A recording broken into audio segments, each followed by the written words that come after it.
I am so excited to introduce my next guest, who is basically a historical hero of mine, a historian of great proportions, Harvey J. Kaye, who has written tons of books on Thomas Paine, on American history and FDR. I'm so excited to have you on, my friend. Thank you so much for joining. No, it's a pleasure. Thank you. I love your enthusiasm already. I don't even know half of it. I'm so excited. What's your Twitter handle again?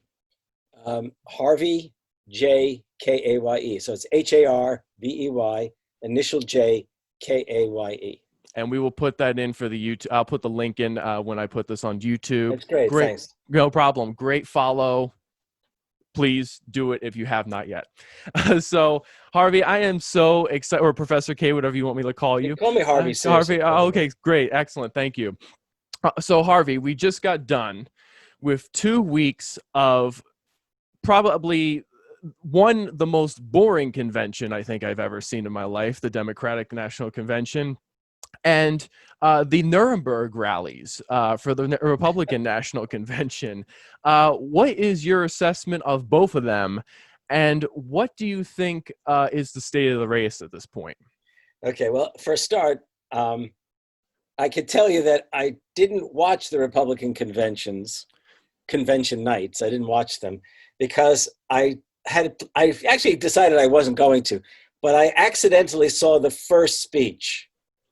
I guess the fellow's name is Charlie Kirk of Turning Point. Oh boy, yeah, I can't even say I actually watched his whole speech, because there was a point in his speech where he said something that I just knew if this was an example of what I'd have to endure, I couldn't bear it. He said that Donald Trump was the bodyguard of Western civilization. And not to be too silly about it, but all I can imagine is that Donald Trump is somehow the body odor of Western civilization at this point. So I didn't watch, and I'll come back to the Republicans in a moment, but I did watch almost all of the Democratic convention, although I noticed you used the word boring. I actually fell asleep at various times and had to backtrack if I wanted to. I think I actually fell asleep before Elizabeth Warren and maybe somebody else, and I sort of went back a bit. It really didn't matter in the end. We all know the tragedy of the Democratic convention, which is that, look, the Democrats seriously needed to rally their base, as any political party going into campaigning mode and election mode needs to do. And it's as if somebody said, well, let's do our best not to bring in young people. I mean, it was an old folks convention, except for the kids that they brought on, like his grandkids and otherwise. And the young man who was literally working to overcome his stutter, which was, a remarkable moment to see on television, what a brave kid that was, or is. But it's also the case that the real proof of the pudding of their ignoring young people was that they limited AOC, Alexandria Ocasio-Cortez, to, well, they said 60 seconds. I think she actually did use 90 seconds or something like that. Yeah. Mm-hmm. And merely for the purpose for her, it was to second the nomination of Bernie Sanders, which was a mere formality. It wasn't going to go anywhere. Yeah, she wasn't even going to be there if it wasn't for Sanders inviting her. Yeah, and think about this. If you were going to beat Trump, you'd say to yourself, okay, what's the Democratic base? Well, Biden's going to win the traditional Democrats. Okay, A. Number two, clearly, it doesn't take a lot of savvy to know that for all of his faults and sins, that Joe Biden is clearly nothing as awful as Donald Trump, and his appeal is just generally going to be, as Hillary Clinton's was, to Democrats over the age of 50 and suburbanites who really were fed up with the likes of Donald Trump. Fine. So what did you need to do? Well, you needed to reach African Americans, and you didn't exactly choose the most exciting African American figure as your vice presidential running mate. Yes. So you're really going to have to do something that's going to excite African Americans, especially at a time when the Black Lives Matter movement is so important to the politics and future, development of the United States. And yet, even though they did a great deal seemingly to address Black Lives Matter and African Americans, they at the very same time did so by essentially excluding Latinos, Yep. who are Yep. no less the base of the Democratic Party. And by the way, were the folks who really did turn out for Bernie Sanders. So it meant, number one, you're not going to appeal to young people who turned out for Bernie Sanders, and you're not going to appeal to Latinos if you're determined to do so. Another base for Bernie Sanders. In other words, how are you going to create the full Democratic Party base with that kind of approach? Okay. Absolutely. The other thing is that there were nods in Biden's speech to FDR and other historical figures, either directly or indirectly by way of words that might have rung bells for people. Okay. But it remained the case that he really didn't, he needed to capture the moment. He needed to capture the media. So I kept thinking to myself, look, I mean, I'm not a fan of Joe Biden, but I definitely am determined to speak in favor of beating Donald Trump, which means vote for Joe Biden. So I kept thinking to myself, well, what can Biden do to lift himself above, the fact that he's old, number one. Old in itself isn't the problem. The fact that he seems frail at times. Yes. Okay? I mean, the whole time for his speech, I was just kind of like, get through this, like, you know what I mean? So yeah, but what I kept hoping was, and I don't mean to sound like a fool for hoping as much as I do, but I kept hoping that he was going to say something that night that was not only going to prove that he has his wits about him, but he was going to say something that night which would become the conversation all the way through to Labor Day weekend and beyond. yes. Now that might have involved reaching out to young people and saying, we are going to do something about ending student debt, and here are the ideas that I can suggest. One, or if not that, how about if he had shocked people and said, I know I'm associated with what's often called neoliberalism. The times are changed, and so am I. And now is the time to go big and lay out what that means. In other words, without using the word I apologize, show people you're aware of the limitations of your record and you want to transcend that. And then embrace Franklin Roosevelt as a starter. That would have been enough. So there were ways he could have done it. He didn't do it. Absolutely. And to just to go on, just to hit on top of that, I think one thing that a lot of these speakers did not do well, there's only two that I thought did it perfectly. One was Bernie Sanders and the other one was Barack Obama. And the reason why I think they were the two best speakers is because they talked about the urgency of now, and the way they were talking about it was like, this is a threat that we have to deal with immediately. And with Sanders, he laid out the policies with the urgency. Obama, he was able to do his, Obama shtick and being able to speak well, but also just giving out the urgency. I mean, like for me, I would have done everything that you said, but even if I wasn't, if I was Biden and I didn't want to put out all those policies, I would be like, your father, your grandfathers, they stormed the beaches of Normandy to fight against what we are fighting right now. Like there was, you know what I mean? Yes. There was not that urgency. Absolutely. Like, you know what I mean? Like it was just like, I'm not Trump and, vote for me. Like that was basically what in fact, a good part of the convention seemed to be recounting the tragedies that Biden had experienced, as if you could be assured he'd have empathy for all of you who had to endure and suffer the consequences of the pandemic. But in fact, it may well have, what they call plucked the heartstrings of people, but it didn't necessarily enthuse people. And that's the problem. I just don't feel that people came away from that convention, or the media came away from that convention with enthusiasm and energy. So then we go into the Republicans. And as I told you, I couldn't bear to watch. Absolutely. And basically I think your description of Nuremberg rallies is probably what most of my colleagues and friends have been telling me.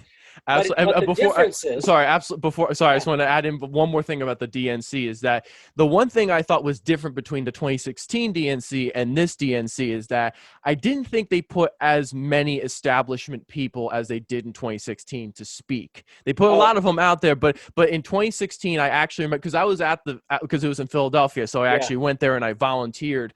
And the one thing I actually saw that really disturbed me was that Hillary Clinton, I think, because she was the first female nominee ever for the Democrats, basically had all these military people, and she had all these generals saying like, I know that she's going to fight for America and she's never I can't remember the one, I think it's like General Allen or something like that. I remember hearing the speech. I'm like, do we really want this? Like, do we really like, I'm like, and they got Trump on 2016 saying like, these wars are terrible, just take the oil and get out. Yeah, Don't do it. And he was right. trying to do that in this convention, but the record and everything else just kind of seemed Yeah, flat. not But to mention, and yeah, by the way, as long as we're going to go back to the Democrats, one other thing, right. which I've said so many times, I probably got tired of hearing myself say it.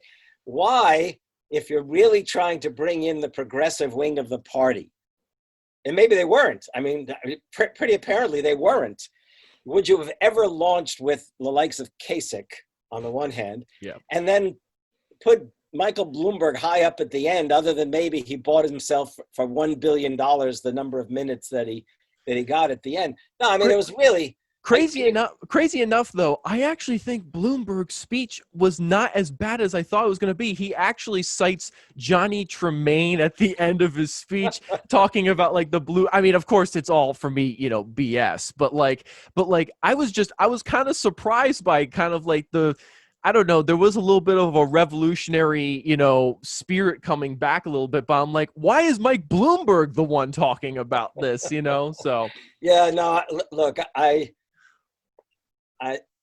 spend my time following these speeches very closely, which then brings me to the Republicans. So I already said I didn't watch them, but I kept getting texts from people on the night of Trump's speech saying, wait, Trump just mentioned FDR. Trump just mentioned this. All of a sudden I thought, uh-oh, am I missing something I really ought to be prepared to talk about? And I thought, no, what I'll do is, because I can't bear to hear the sound of his just disgusting voice and his demeanor to see it. So I ran off the speech the next morning. And I have to say that in terms of if one were just looking at it as a speech, with a structure and hitting the right notes at times, it was a far better speech than Biden's. However, what of course probably tempered any kind of of enthusiasm people might have had is it was terribly long, and I could tell that because my printer kept printing out the pages of the speech, and at times it was just plain crude. The lies were just so evident that he was never going to have been able to really appeal to people he might have been hoping to draw in. And what I understand is I think Biden actually had a far higher turnout on television for his speech. I think it was like 3 million, which I keep telling people all the time. It's 3 million more people. I'm like, oh great, we got electoral college, popular vote numbers right now. Fantastic. Yeah. So, but here's the thing: I don't think either speech is going to convention will create a bump if that's possible. But I think Biden could have created a bump if he had tried a bit harder to get to. I don't know who his speechwriters are. He actually is capable of some real energy, or he used to be in the past. They have a different style reading the teleprompters, neither one of which is very impressive. Joe Biden's 2016 DNC speech was like the best one of the entire convention. I'm glad you remember it. I have no recollection. It was, I don't remember the entire thing, but the amount of energy that he had. But he had, that's right, he had one section where he said, one of the worst things you can ever tell an employee is you're fired. And we're about to nominate someone whose whole life is dedicated to saying that one sentence. And it was great. I'm like, where was this? You know what I mean? I remember that. I was like, there is that strain of populism that he would have. And actually when Biden was vice president, a lot of his advisors had a couple of the more populist, ideas within the Obama administration. Now, is he going to bring those people into the White House? I don't know. I highly doubt it. But well, I wouldn't be surprised. Yeah. I mean, he had one particular economic advisor who's a progressive, no, by no means a radical. I think Jared Bernstein. That's it. Yep. Mm-hmm. Yeah. Anyhow, I mean, let's put it this way: the reports that came out from the task forces created by the Biden and Sanders campaigns together sounded good, but they left out too many really important elements like Medicare for all, okay? A federal job guarantee. I mean, things like that. But on the other hand, I'm not utterly, look, a lot of people on the left are utterly pessimistic about a Biden presidency. They think, the guy's a neoliberal, where's he going to go? I'm not as pessimistic in those terms, because I actually think that this is a man who actually wants to go down in history. Yes. It took him too long to get to the presidency. He wants to go down in history as having made things happen. And when he said he wanted to create an FDR-style administration, his billionaire backers and maybe even his moderate conservative to conservative Democratic advisors blanched a bit or were upset a bit. But I think he might have the sort of dream of that. The other possibility is that Kamala Harris is nothing to brag about as a progressive. However, she is as ambitious as they come. And if you're ambitious, that means you want to succeed. And if you're going to succeed in America today, unless they just have no historical advisors, the only way to succeed right now is to rally Americans, if not now, in the near future, around a very, very progressive agenda with some very big items, okay? Tinkering with this system would be devastating in the first 100 days, just would be, so.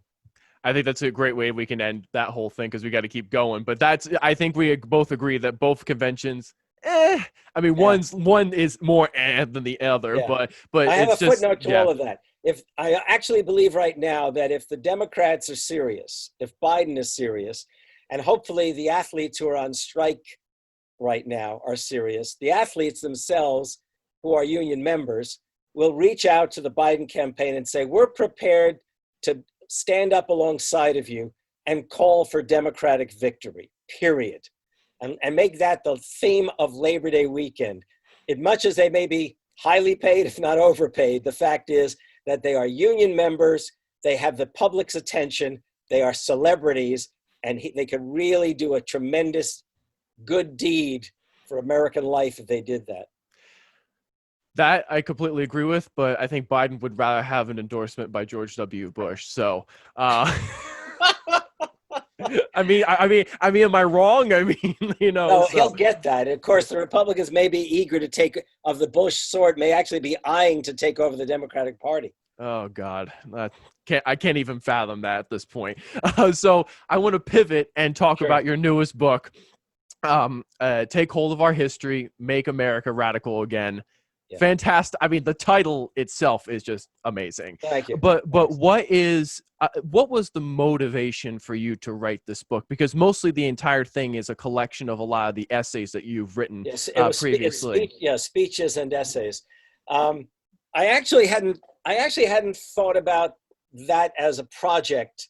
It was the kind of thing where I was originally writing a book basically about Make America Radical Again. That was the theme. It was going to be titled We Are Radicals at Heart, or Radicals at Heart.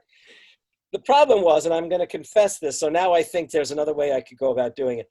I kept finding myself in writing that book, repeating myself from my Thomas Paine book, The Thomas Paine and the Promise of America, which is in many ways my love letter to America.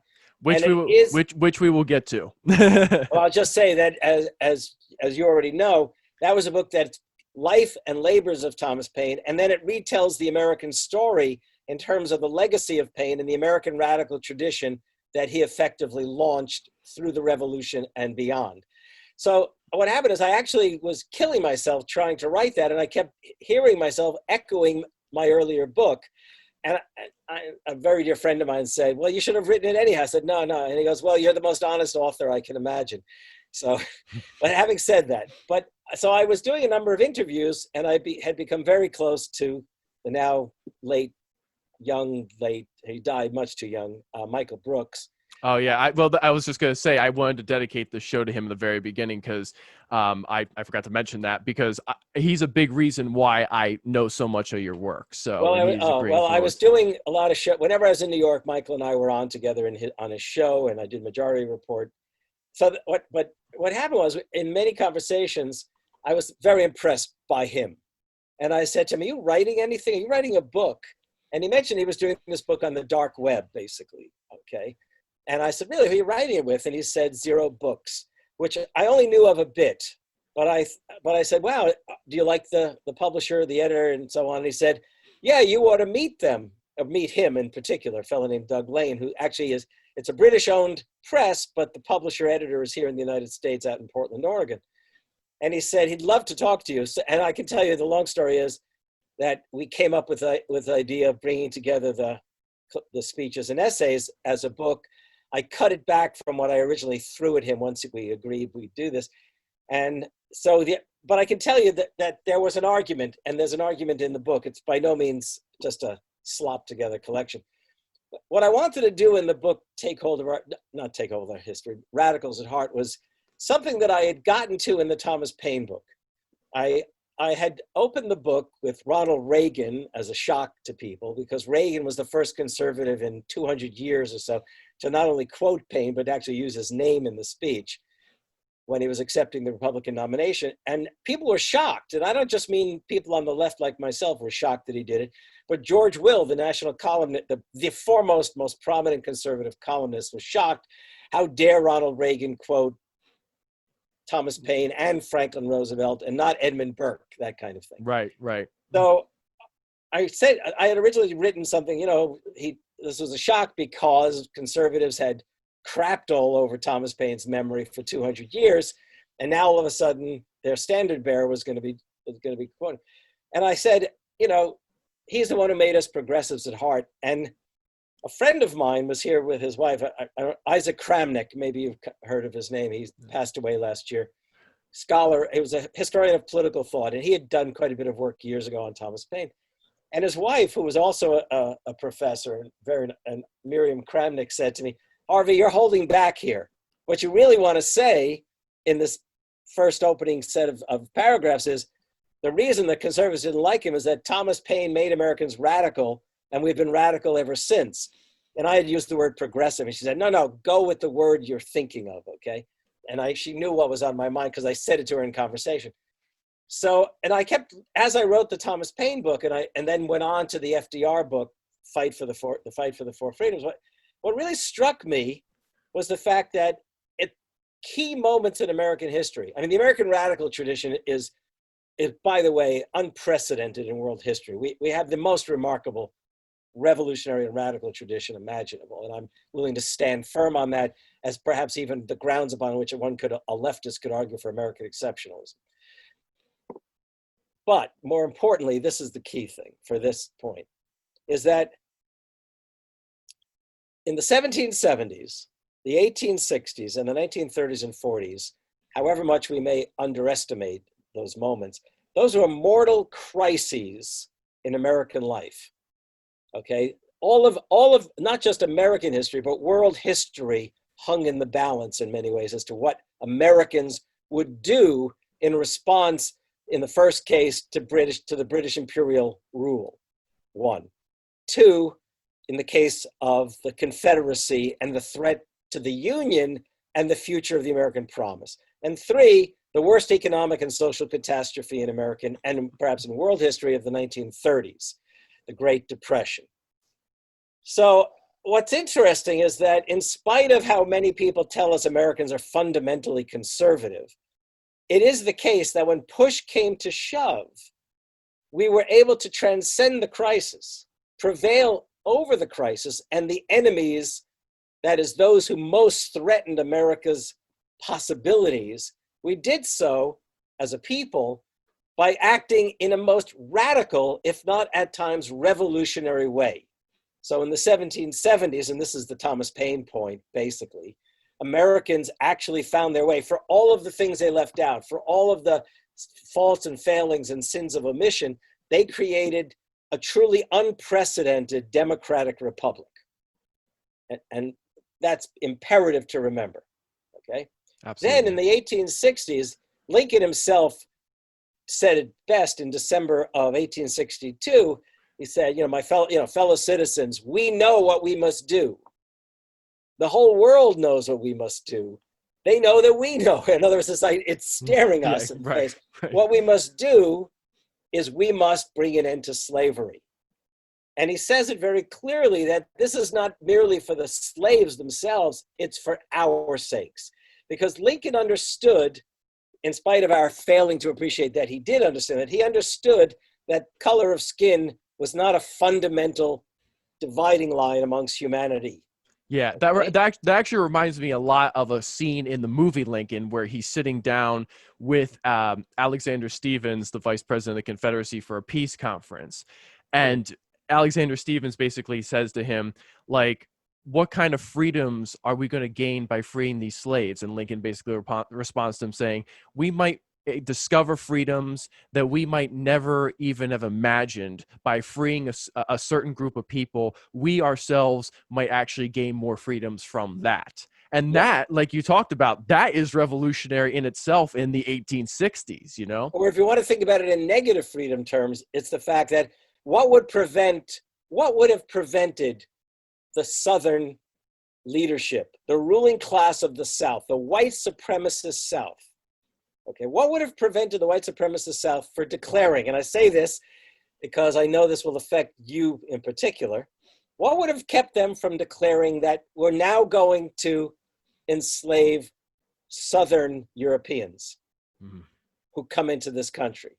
Keeping in mind that we all know that as far as many people are concerned, look, I mean, the ruling classes in this country were at times willing to see the Irish as somehow black, the Italians as black. You see where I'm going in this. The point is, there was no guarantee simply based on so-called color that whites, as we think of ourselves, those of us who are referred to as whites, nothing to say that we would not have been subject to slavery too. Absolutely. Okay? I mean, my point here is that the point, but by the way, it isn't simply that Lincoln understood this, is that Lincoln couldn't act until he was pushed by Southern slaves coming north, escaping plantations, and committed to joining the Union ranks either as laborers or as soldiers. And Northern white farmers and workers who went south and discovered the horrors of slavery firsthand, they became all the more committed to the question of emancipation. So you get this in other words, it isn't just Lincoln the Emancipator, it's Lincoln the Emancipator responding to the pressures from below to finally be able to do what he had always hoped to do, bring an end to slavery, okay? And then third, in the case of the 1930s, that economic and social catastrophe, here again, historians for too long have allowed these kind of myths to develop and politicians to exploit them, that the American Revolution wasn't a revolution like other revolutions. First, that the Civil War was really just about sustaining the Union. It wasn't. Saving the Union, everyone knew, and Lincoln knew from the beginning, it was a matter of bringing an end to slavery, and enabled, he did so. And then in the 1930s, this is the one that we often think of in terms of the New Deal. We think of this as top-down government programs, but it's the case that what makes the New Deal as, if you like, as radical, if not revolutionary in some ways, is the degree to which working people organized, were invited to organize, were empowered to organize, and then push the Roosevelt administration itself further than even Roosevelt himself might have imagined going. So we have these three incredible moments in American history, not to mention even get to World War II, but those three incredible moments in which literally there could have been no United States. Now, for some people, that might not be a bad notion, but for me, it's a horrific one.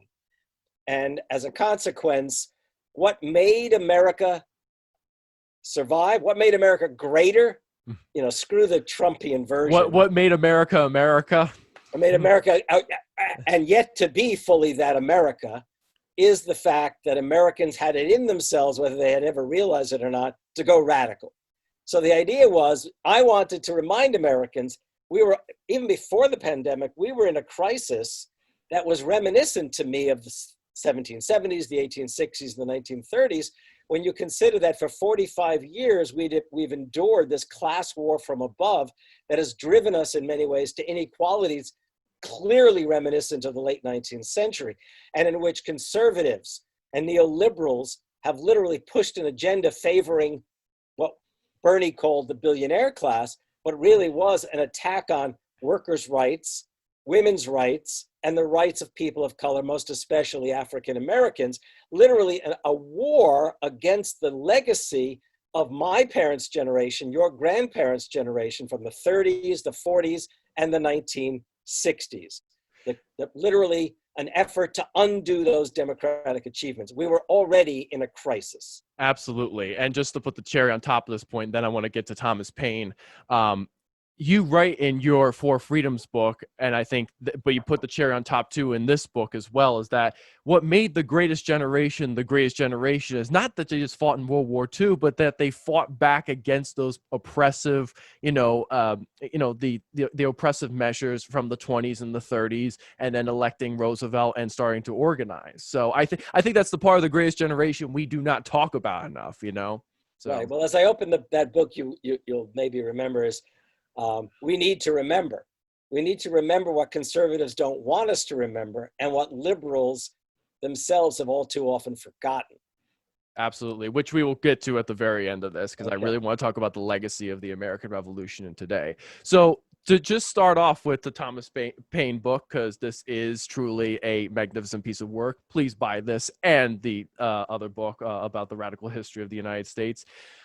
Paine to me is very close to my heart, because again, I'm from the Philadelphia area, and Yeah, I bet. it's like him and Franklin, and you talk about both of them, in detail in this book. So just in the beginning, can you talk about where Thomas Paine is from? Because most people do not understand that he was born in England and then Right. He came was over born to in England to America. he was born in England to well, we can't quite say exactly working class family, but it was an artisan family, which was, if you like, the skilled working class of the 18th century. And his parents were committed. He did to getting him an education. He was in school until the age of 13, so he had the basics, very much what we would think of as the most essential elements if you're going to go on and try to teach yourself stuff: reading, writing, and arithmetic, right? And then on top of that, and he already developed interest in poetry and science. He had an intellect that he had a hunger to, if you like, to cultivate. And then he became an apprentice to his father for some years during his what we would think of as teenage years. But he got to the point that he was basically bored and restless, and he ran away to serve on a privateer, which is a ship that's commissioned by the crown. It's not a Royal Navy ship, but it's a private ship commissioned by the crown to go out and prey on enemy shipping. And basically Legalized piracy is that's the basically way I what like to that. put it, a kind of legalized piracy. And then basically the cargoes that they would capture would be divided between the captain and the crew, and the value of that cargo would go into the pockets of the crew. And the ship itself, if in any decent fashion, would become the property of the Royal Navy or the Crown. So he learned after a year on board these ships, he learned about how to fight. He probably learned about, what it meant to be a young man with adventure in his heart. And he probably started asking questions about the universe. I mean, when you're out at sea, there isn't a hell of a lot you can do if you're not, if you're not coming into harbor, and they weren't going into port very often.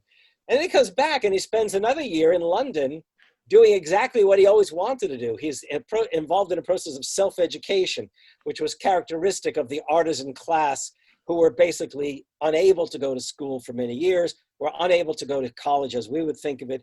And they organized their own classes in taverns and coffee shops. The most skilled folks, the most, if you like, traveled folks would give lectures, and they would attend.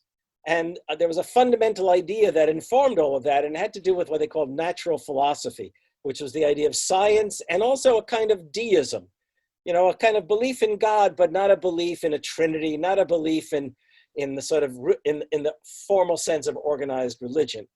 And Paine is, he imbibes this. It becomes who he literally becomes one of them.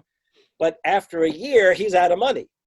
And then, to make the long story short, he went through a series of careers, the most significant of which is the fact that he ended up working as an excise officer, which is a customs and duties officer. And he had two instances where they sacked him, fired him. The more significant one is the second one, in which he had been commissioned by his own fellow excise officers to petition the crown to raise the wages of the excise officers, which were abysmal. And in essence, he was breaking the law when he did that, because number one, he left his post to go to London from the south of England, and number two, he was pursuing what we would think of today as labor advocacy and organizing, which was in the 18th century illegal.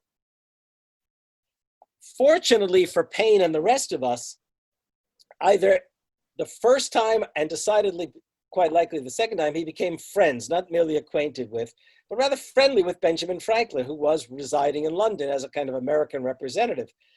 And he and Franklin were in regular conversation.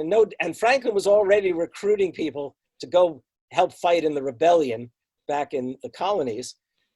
And I don't know, it's hard to imagine that Franklin saw Paine as a possible soldier or an officer, but he obviously was taken with Paine's way with words, because Paine had authored the petition to the crown. And Paine, by the way, was already 37 years of age, so he was approaching what we think of as middle age. But Franklin persuades him, which didn't take much persuading, go to America, start all over again, and gives him a letter of introduction. Paine travels in late 1774 to your city, Philadelphia, which, by the way, was the informal capital of British North America. It was a big city. It was the biggest city. It was 30,000 people, 1 square mile. But it was big in a sense because it had bookstores, it had coffee shops, it had a real political process underway. It had cultural affairs. It had the juntos that were set up by Benjamin Franklin, the libraries, right? Exactly. But here's the other key thing. Paine arrives, and he arrives in terrible health. He was very, very ill on ship, and it takes him a few weeks to recover. But when he comes to and he starts, if you like, meandering about the city, and he goes into bookstores, and he's obviously visiting taverns and coffee shops, he actually falls in love with America. He falls in love with the place. First of all, in spite of the fact, which he hated, that there was slavery and even a slave market in Philadelphia, there was not the poverty in Philadelphia that he knew and he witnessed and suffered himself many times in London. Yeah, I was going to say, it wasn't Thomas Paine also a drunk, like early on in his life? Didn't he drink a lot? No, that's a myth. I mean, I don't think he drank any more than anyone else back then. Oh, is that right? Because that was what his enemies like to portray. Look, first of all, in 18th century England, you didn't drink the water. Yeah. Yep. Okay, but he was not a gin drinker. He wasn't like one of those drunks. He wasn't a gin drinker. He probably drank his fair share of ale, which everyone did. He also liked a brandy, but it was part of the Look, it's a mythology because people were so eager in later years to utterly dump and crap and besmirch his reputation because he was such a radical in his writing that what are you going to say? He's too radical? No, you're going to say he's this drunk. Okay, he's impossible. They used to say, well, he can only write when he's drunk.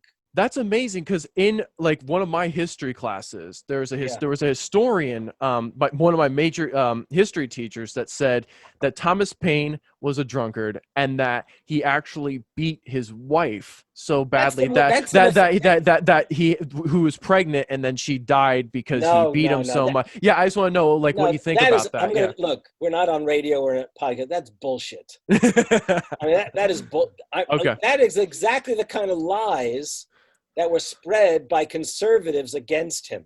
Really? I didn't know. Oh, yeah. No, in fact, when he became editor of the Pennsylvania Magazine in Philadelphia, not long after his coming to Philadelphia and recovering from his ill health, he spent many months editing the magazine, and he kept asking for a raise.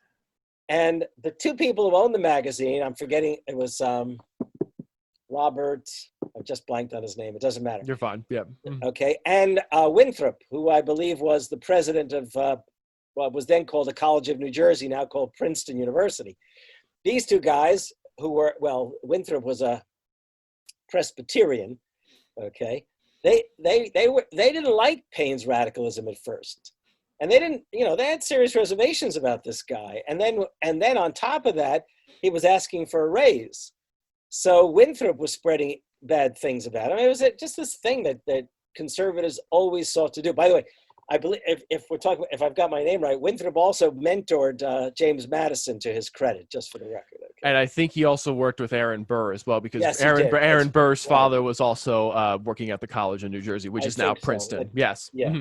Well, anyhow, but the point about this is that Paine falls in love with America. And one of the reasons he did, in addition to what he witnessed, is that in terms of the limited poverty, that's a good way of putting it, the limited poverty, is that he sees the diversity that Philadelphia possessed in its people. I mean, first of all, you had not only English, you had Welsh and Scottish and Irish, you had Scandinavians, you had French, you had Dutch, I mean, Swedes. I mean, I know that doesn't sound like diversity in the 21st century terms, but it also had Native Americans. There were African Americans. There were folks probably who had come out from Spain and elsewhere. I mean, this was a really diverse place. And by the way, it wasn't just in what we would think of as ethnic terms or national terms. It was also Quakers, Anglicans, Lutherans, very large German-speaking population of Lutherans, Moravians, Catholics, Jews. I mean, the diversity of Philadelphia becomes the diversity of America, you might say, okay? And then on top of that, and this is what really was amazing, is Payne arrived when Americans were already in rebellion. I mean, we don't often appreciate the fact that the revolution doesn't begin until 1776, but the rebellion was a very, very serious rebellion. I mean, Americans basically in the wake of the coercive acts basically rose up from New England down to basically South Carolina, and threw out British authorities. The artisan class just wouldn't have anything to do with the British officials and authorities. Begins in the countryside up in Massachusetts, but this spreads up and down the coastline there. Absolutely, yeah.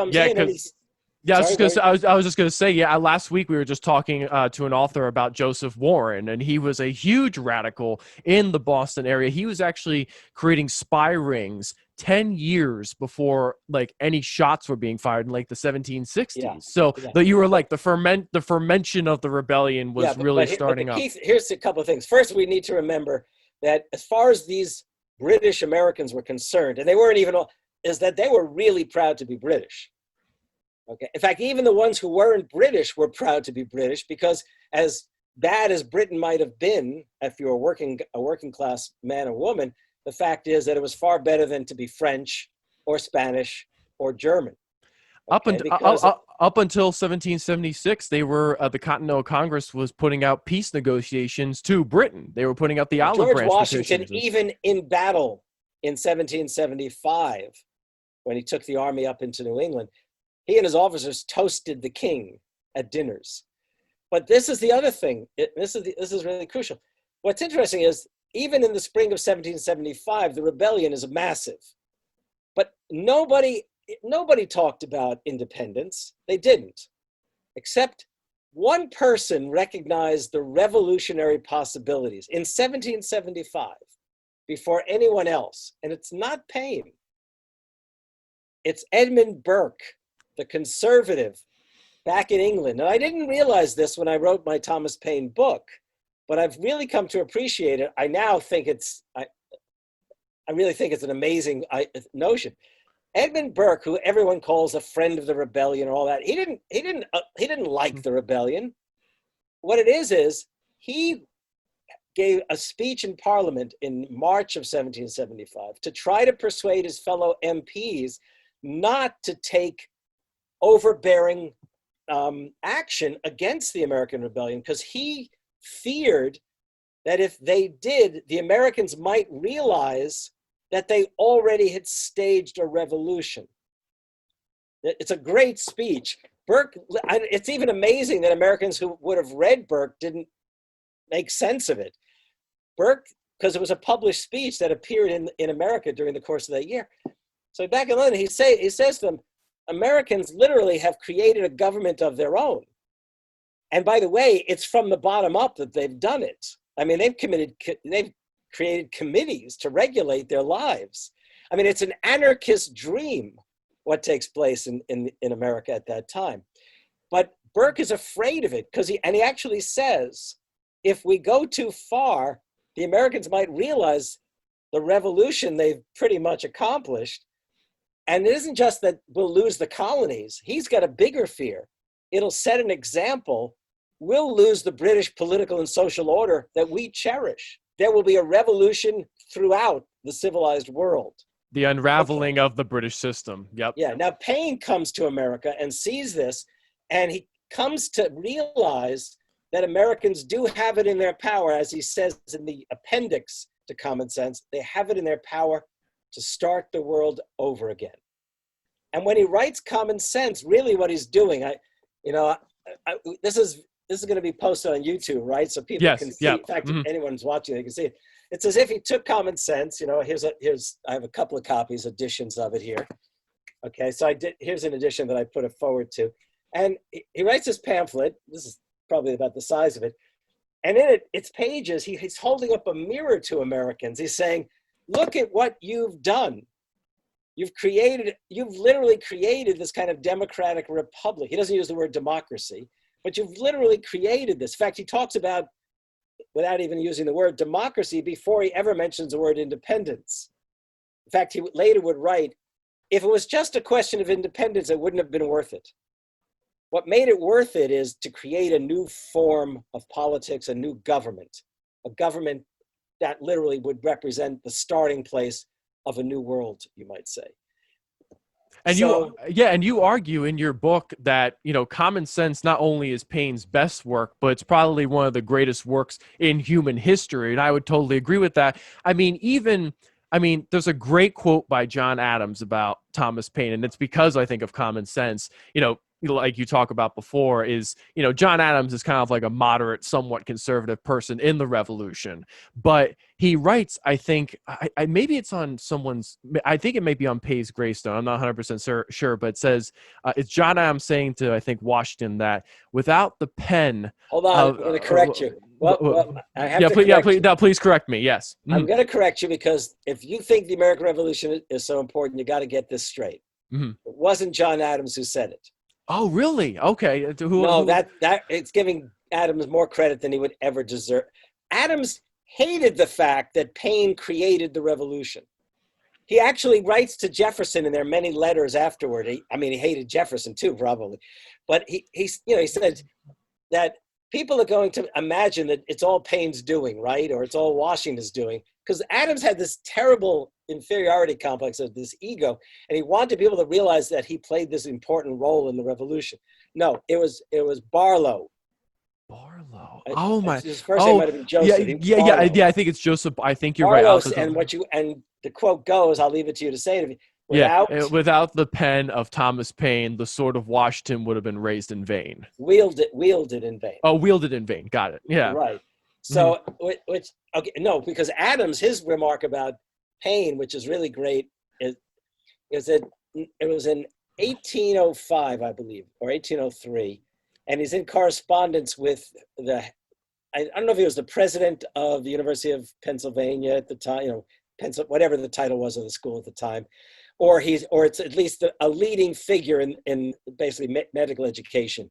And he writes to him because his friend has written to Adams and said, "Isn't it amazing we live in the age of reason," which was the title of one of Paine's great pamphlets. You're talking about Benjamin Rush. Is that what you're talking about? No, this is another guy. Oh, okay, gotcha. Not Benjamin Rush. And this guy writes to him. I should find I don't want to waste time, but it's in the book. And it kicks Adams. It sends him into a frenzy, and he's thinking, "Oh no!" Right? And that's when he comes back, and he basically says, "Like Paine's." I'm gonna paraphrase, but this is what he says: "Paine is a son of a bitch." That's pretty much what he says. I mean, it's a whole paragraph where he goes on and on and on, because Adams is absolutely convinced that the whole age of revolution, starting with the American Revolution, has gone off the rails. It has become a revolution for democracy, not a revolution for republic ruled by the elite, but a revolution of the people is underway throughout the Atlantic world. And he blames Thomas Paine. I think early on too, he also blamed his cousin Samuel Adams, who was causing all this trouble in Boston. So he was not a big fan of his cousin either. But there's actually a new book out about the differences between John Adams and Thomas Paine. I think it was published in the Journal of the American Revolution. Yeah, I read it. I read it last year. It's actually quite a good book. If people want an introduction to Adams and Paine, instead of reading two major biographies of each, they can read That's that. the best one. Yeah. Okay, but basically speaking, they should read Thomas Paine and the Promise of shameless plug. But going back to common sense, I'm loving this conversation we're having about. I had no idea about that misquote. That's a major misquote because everyone puts that Yes, quote to Adams. everyone does that. That's amazing. Well, the But thing is, people do that because they figure if you mention John Adams' name, saying it, then it really carries weight. right. But Adams would never have said anything that nice about Paine. Look, there's a great story about, everyone knows it was Abigail Adams who writes to John and says, remember the ladies when you're creating this new government, right? However, what they don't realize is what instigated that exchange. So what happens is this. So in January of 76, Common Sense appears. Adams, it's selling like hotcakes, you might say. It sells out its first 2,000 almost immediately. But Adams made it a point immediately of buying 3 copies. 1 for himself and 2 to send up to Boston area, to Quincy, I guess, to Abigail, and for her to send it on to another person. And he's eager to hear what she thinks of it. And at certain times their letters cross. I've got the letters here somewhere. And she reads this and she tells him in a letter, I am charmed by the sentiments, which is to say, it's made me warm, right? Warm, okay. And she thinks that she's complimenting him because nobody knew at first who wrote this pamphlet. Some thought it was Franklin, some people thought it was Adams. And Adams confesses to her he could never have written this pamphlet because he actually says it's too manly. I could never have written it that way. And he says, and moreover, the author is very good at tearing things down, but he doesn't know how to build it up. Because when Adams read the pamphlet, he liked the call for independence. He shivered because it called for the makings of a bottom-up democratic republic. And in fact, there's this great thing that I read in an Adams biography. He went to the barber to get a shave, and they had those big glades in those days, you know. The barber is shaving his neck, I assume, and says to Adams, "Hey, we're going to go to the tavern tonight and read aloud from Common Sense." And you can imagine Adams worried that the blade might literally strike him in some way. So he sends this letter up to Abigail, and their letters are crossing. This is when she's writing to him, if you're going to create this new nation, or you're going to, whatever, you know, as this pamphlet calls for, remember the ladies, or we will have to come to Philadelphia and create a revolution of our own. That's not even the end of the story. This is one of the finest testimonies to how significant Paine's pamphlet really was. Adams writes back and he says, I wish I had the exact copy here, but I'll paraphrase. You're fine. Yeah, go ahead. Adams says, not you too. We hear that the students are rising in the colleges, meaning Harvard, Yale, William, and Mary. Okay, we hear the students are rising in the colleges. We hear the artisans are basically turning on their masters. We hear that slaves in North Carolina are rising up. I mean, he lays out this image of the entire country all of a sudden just rising up. And then he says, now the most populous tribe of all threatens to rise up, meaning women. Okay? And of course, he wrote in an endearing way to her. I mean, they had a remarkable relationship, but it is the case. It's a testimony to how the rebellion was really becoming a revolution. And it's that very same spring when towns and cities, councils and other, kinds of gatherings of guilds and other associations start petitioning the Continental Congress to declare independence. In fact, the New England mafia of historians owe Thomas Paine an apology. Okay, so the historians at Harvard, of course, they love to talk about the Adamses and folks like that. And then you had Pauline Meyer. Was she at Brown or somewhere like that? Pauline Meyer. She wrote as it, she was, on the one hand, she's, basically trying to say it was, Paine doesn't matter. And then her very own book shows the degree to which Paine's Common Sense is the catalyst for all of these things. Her real antagonist is Jefferson. She wants to deny Jefferson a major place. But along the way, she slips up and fails to appreciate what she herself is saying about Thomas Paine. Yeah, and to end on with to talk about the last point about common sense is this pamphlet was so powerful that when George Washington's army is starving and they just won the Battle of Trenton, I think it was something along the lines of like, he asked his troops at the end, will anyone step forth to, be a part of the next campaign with no or little pay? And he reads common sense before that happens. And that I hadn't heard, but I can tell you something before that even. Yeah, or maybe it was the American Crisis. It's one of those two. You got to get the story it's just so straight. Powerful. Yeah. Okay, let's get the story straight. So Paine, after common sense has incited the Declaration, he enlists in a Philadelphia militia. Really? Wow, yes, I didn't know that. He enlists in what was known as a flying squadron. And a flying squadron, their task was to go wherever the battle was going to erupt. So these Philadelphians, they head up to Bayonne, New Jersey, and Newark, into that area. They're basically positioning themselves in a place that they can see New York Harbor. And they're waiting, and then the British fleet arrives with its 32,000 Marines and soldiers on board. The Philadelphians, no offense to you guys, they retreat.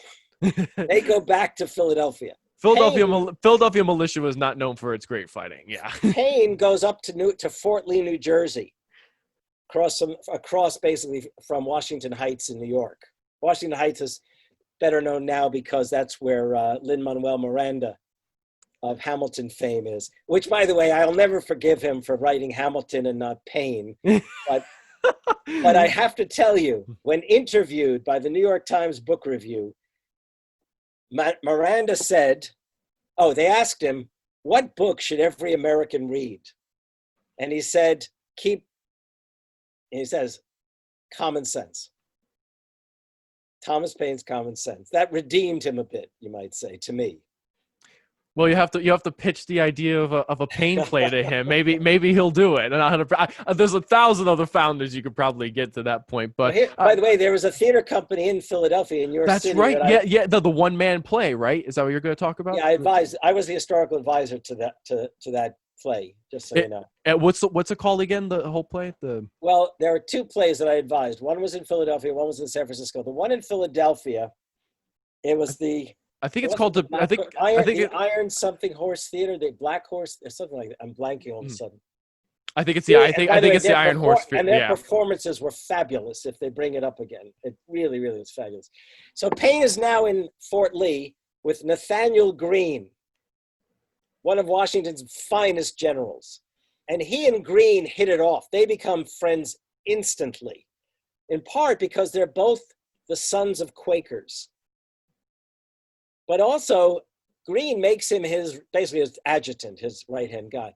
But Paine at that time is witnessing the battles over in Manhattan from the heights of Fort Lee, and then writing reports of the battles back to Philadelphia. But he's doing it in a way so that it never looks as bad as it really is. Okay.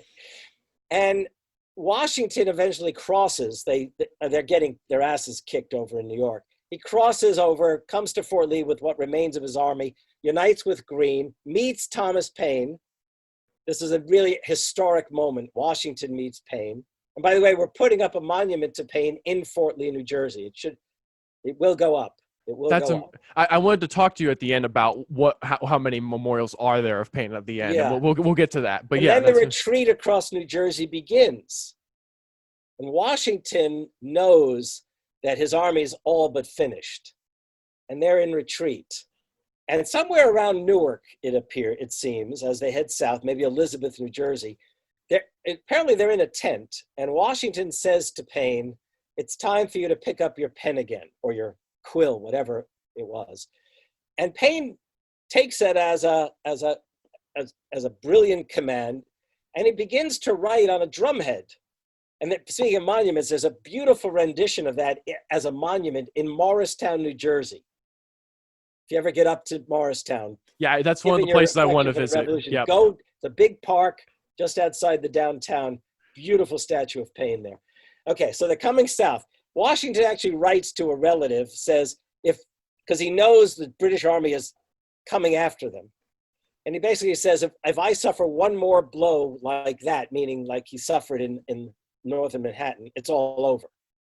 Payne has now gotten to the point where he needs to go get this pamphlet printed up if he's going to make it of any value.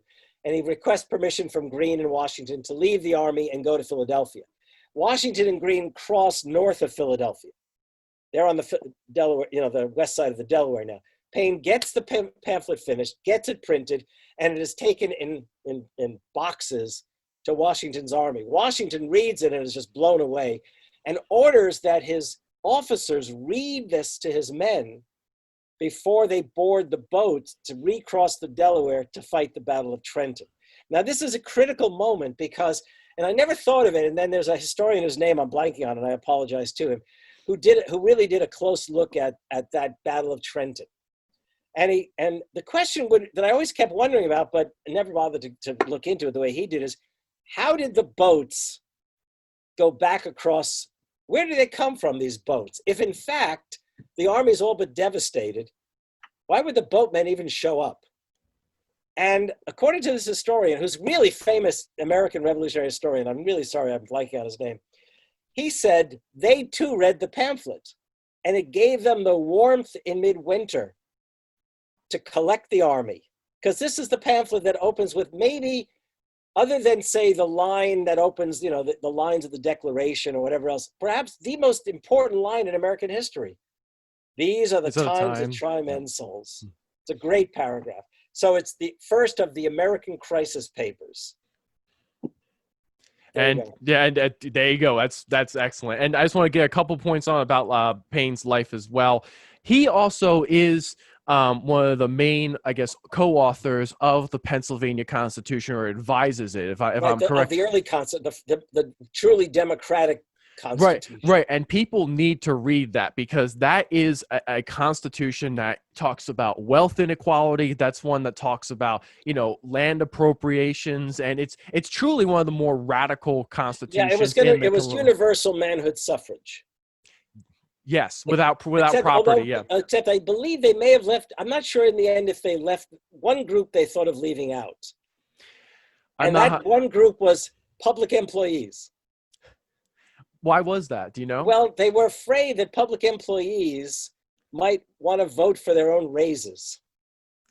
Something like that, okay? Now, I know Payne had a certain sympathy for that argument to try to reduce corruption.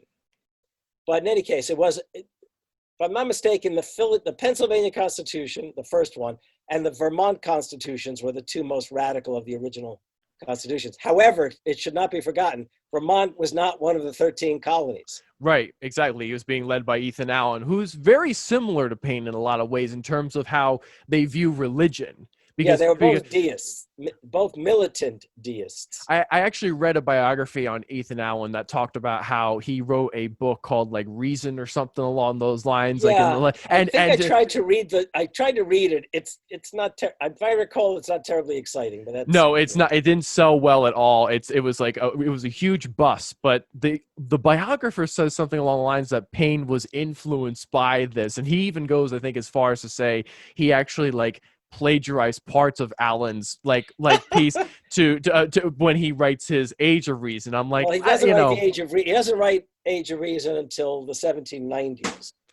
Yeah, okay, that's first of all, and I think it's fairly clear that deism itself is an Enlightenment development, and London at the time he was living in London back in the 1760s was pretty much the home of the Enlightenment itself.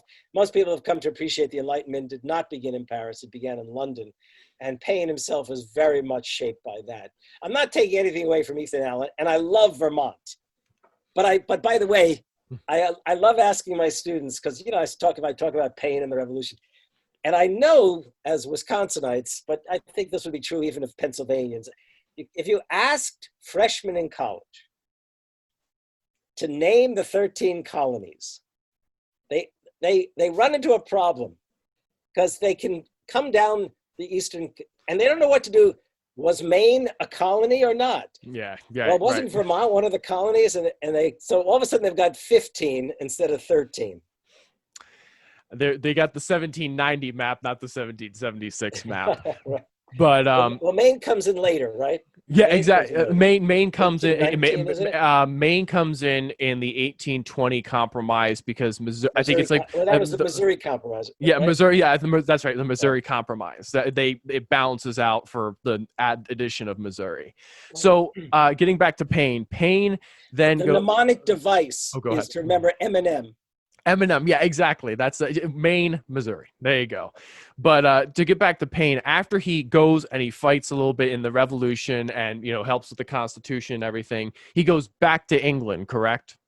Well, he's going back, and here's the thing: he goes back to Europe to begin with at Franklin's suggestion. Paine wasn't going to go back. It's that he had designed an iron bridge, probably the first design of an iron bridge in North America. The problem was there were inadequate banking facilities to borrow money. So the model he had was insufficient basically to sell it. And by the way, since you're in Philadelphia, he wanted to build a bridge across the Schuylkill River. And why? Because wooden bridges didn't last very well in winter. The freezing and thawing just devastated the wooden bridges.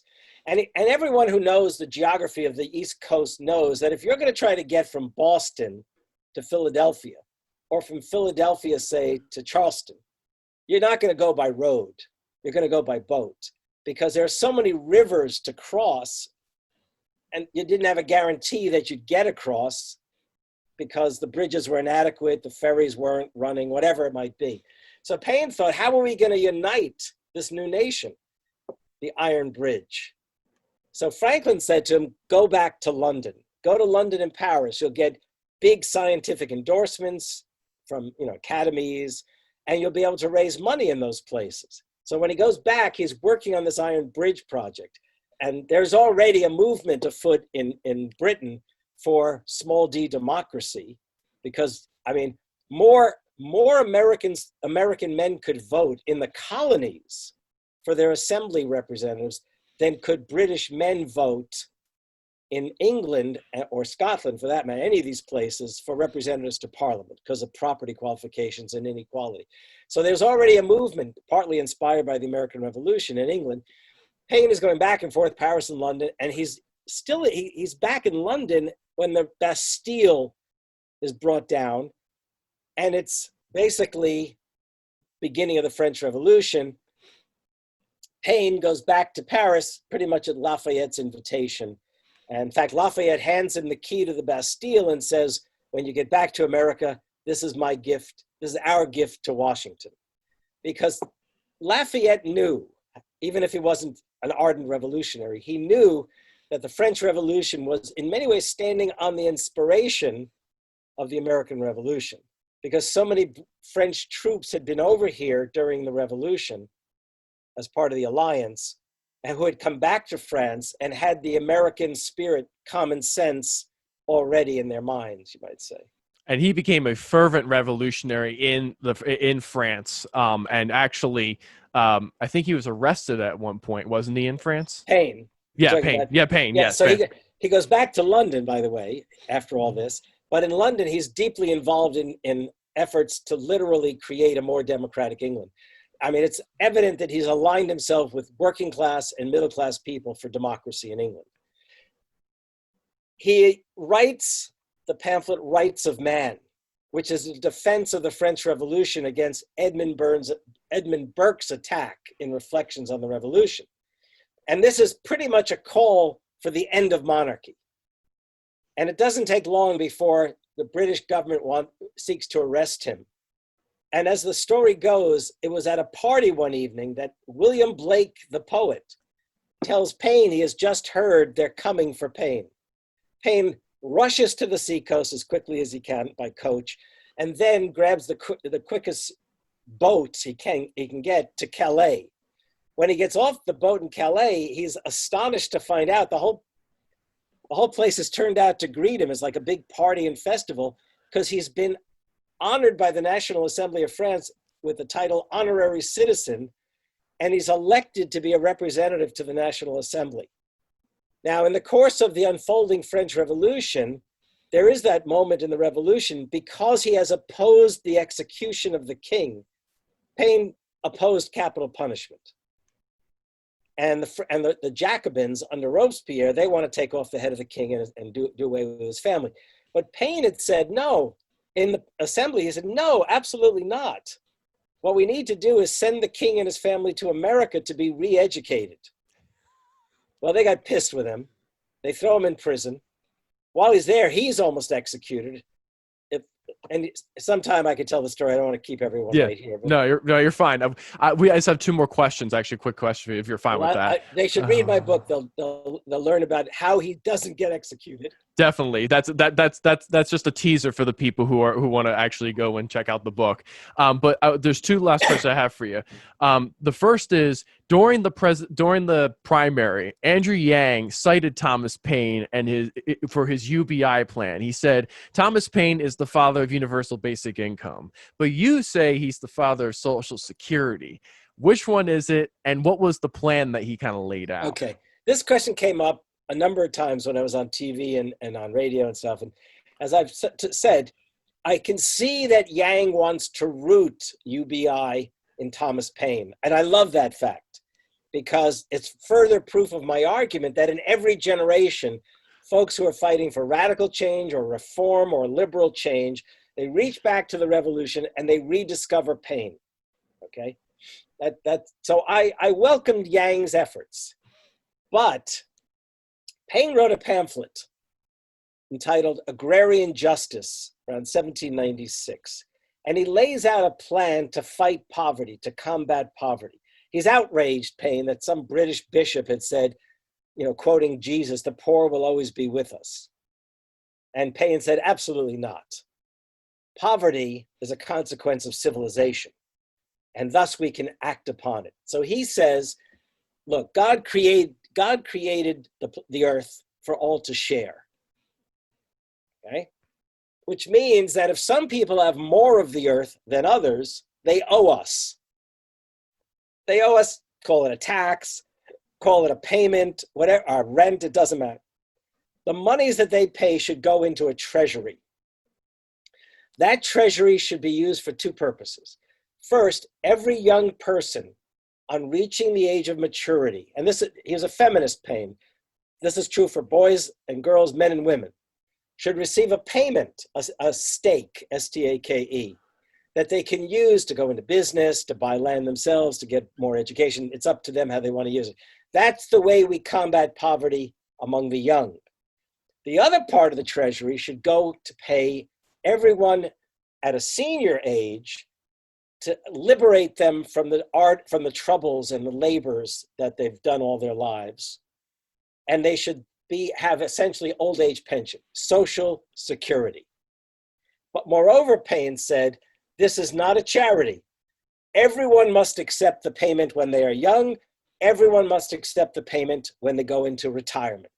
If they want to give it back, they can do it. But whether you're rich or poor to start with, you must accept it. He did not want anyone to hold it over anyone else that somehow they received a charity. So Paine is the father of Social Security. In fact, if anyone wants to test my theory, unless the Trump people have taken it off the site, the Social Security website here in the States names Paine as the godfather. I think they call him the godfather, something like that, of Social Security. I like the word father of Social Security. So I can see why people might think UBI, but it's Social Security. That makes complete sense, and that's a great explanation of it. And then the final question I have for you, which thank you again, this has been awesome. Please again check out the book. We've just scratched the surface. Absolutely, yeah. Please, the in-depth version is very good as well. But I want, this is more of, I guess, a broader question I wanted to kind of just end on. As someone who is on the left, and myself included, I find it extremely frustrating that there are many people on our side who want to reject a lot of things that Paine did and a lot of what the founding generation did. I remember when you were on the Michael Brooks show, you said, I absolutely hate that Bernie Sanders talks about these Scandinavian countries. He doesn't talk about American, like the American radical tradition. It's not just the American radical tradition of like the 19th and, you know, the 20th centuries. This is from the inception. I'm going to have Christian Parenti on, who just wrote a book about Hamilton and how he, you know, envisioned a kind of government, you know, intervention workforce for the I future. assume Christian Parenti is Michael Parenti's son. Am I right? Correct. Yeah, he's Michael, I knew. I had him out here to speak. Oof, that's a long, long time ago. Yeah, so I'm really excited to read this book and to talk to him later on. But like, the whole point I just want to talk about is like, how do we reclaim a lot of these founders from the right, because they feel like they own these people. And for me, the founders are not one thing. They all have different opinions. Like, we all have different opinions today, but I think that there are a lot of arguments that many of these people made back then that we can use today to create a better world. And do you know how we can, you know, kind of change that? The fact that Washington and Jefferson, the key figures in this question, were slaveholders, okay, it's not inconsequential. But they also were revolutionaries. And the American Revolution birthed a promise, which, even if written by the hand of a slave owner, Jefferson, the promise transcends the hand that wrote it.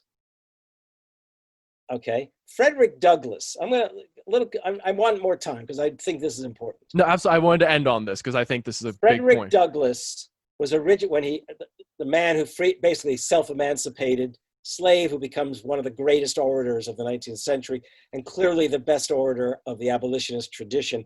And there were many good orators of that tradition. Douglass, when he first becomes, if you like, an activist in the abolitionist movement, is a Garrisonian, William Lloyd Garrison. And Garrison's position was, screw the Union, we the northern states should separate from the southern states rather than be tarnished and blemished by the slavery of the South, okay? And basically forswore the Constitution, right? Well, Douglass was a Garrisonian.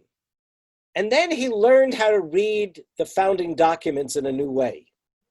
I believe it was Garrett Wright, I'm a free soiler, who encouraged him to do this.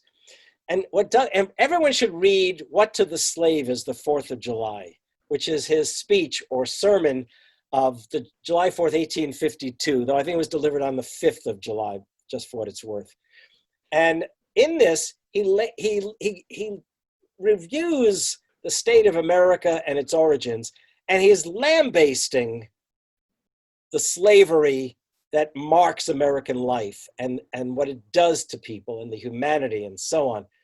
And then, and I always ask my students, read this pamphlet and tell me, is Douglass a patriot or not? And by the way, the only real test in it is, will they read to the very end? Because if they read to the very end, they discover, oh, it's obvious what he is, okay? Even though for 90% of the pamphlet or speech, he's lambasting the state of America for its slavery, he then says, but I do not despair, because he then lays hold of the founding documents and the promise contained within them. And he says he believes that this is very much at the heart of what America could be, okay?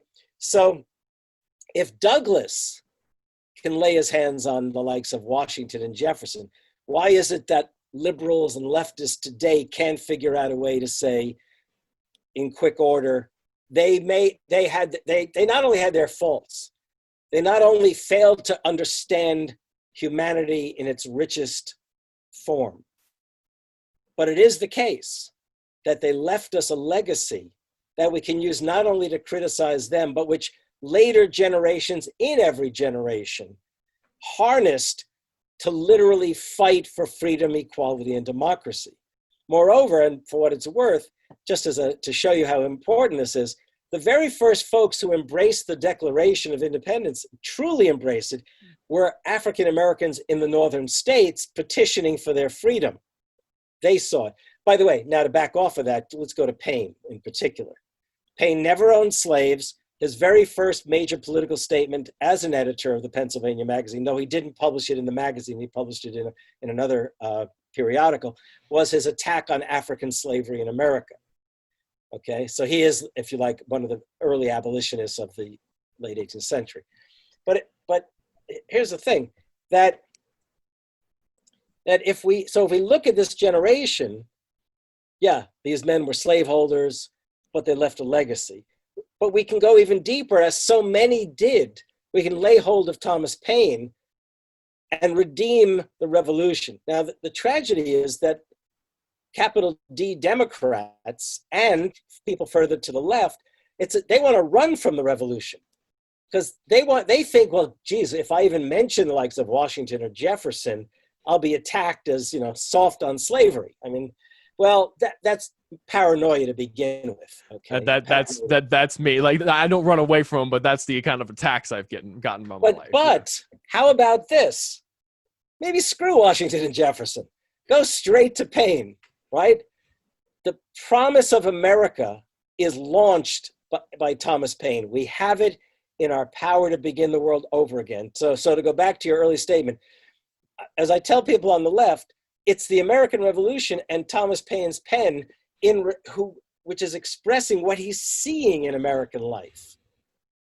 Okay, and during the Revolution, the most important words throughout the period of the Revolution were not the Declaration; they were the words of common sense. And that's not just my argument. That's becoming more and more recognized by historians who know the Revolution. That it's common sense all the way through the Revolution, which is the text that people embraced during the Revolution. It's only later, maybe not even until the 1820s, that the Declaration becomes a more sacred document in American life. And by the way, all men are created equal, life, liberty, the pursuit of happiness. If you want to forswear that, you're losing touch with something which has inspired revolutions globally, and that's just terrible. So the conservatives, they lay hold of the Revolution and completely misrepresent it. They say the Declaration is written by, that the Creator was proof of that Christianity was high in their minds. No, read it. It's the Creator. It's a deist rendition of the creation that they're arguing for. And the Constitution, whatever may have been left out for all of its failings, does not have property requirements for running for office at the federal level. And there is absolutely no mention of God in the Constitution. There you go. It's absolutely correct. It's actually funny enough. I'll just want to end on this, is that there was a Christian evangelical pastor who made this documentary about how the founders were just like they were these horrible people who did not believe in God or who were just deists in general, and that they were breaking the rules of the Bible. And the first person that the author kind of talks about is sorry, I thought I lost you there for a second, is Thomas Paine. He says Thomas Paine is a heathen. He didn't believe in like God and everything, but we know he was a deist, and we know that his ideas were, right. and it's, and it's just different. I mean, all these guys were, this is why I hate originalism, because all the founders did not agree on every single thing. They had disagreements like all of us do. And the one quote I always put up too as well to show that we have the founders on our side sometimes is Gouverneur Morris. Now, he was a delegate to the Constitutional Convention. He's the guy who created the "We the People" in the beginning of the Constitution.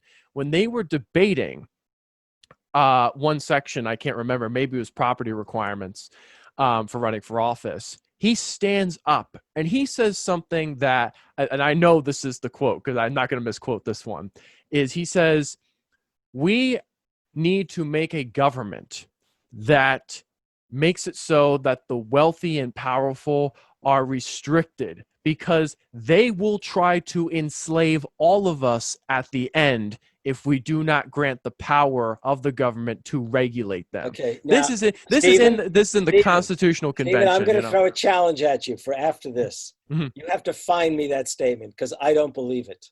Hold on, I'm going to tell you why I don't. I know that he was the one who pushed "We the People" because he was afraid it would be "We the States." Yes. Mm-hmm. Okay. And he may well have done so because he feared the possibility that slavery might well survive beyond when they all expected it to deteriorate and disappear. Mm-hmm.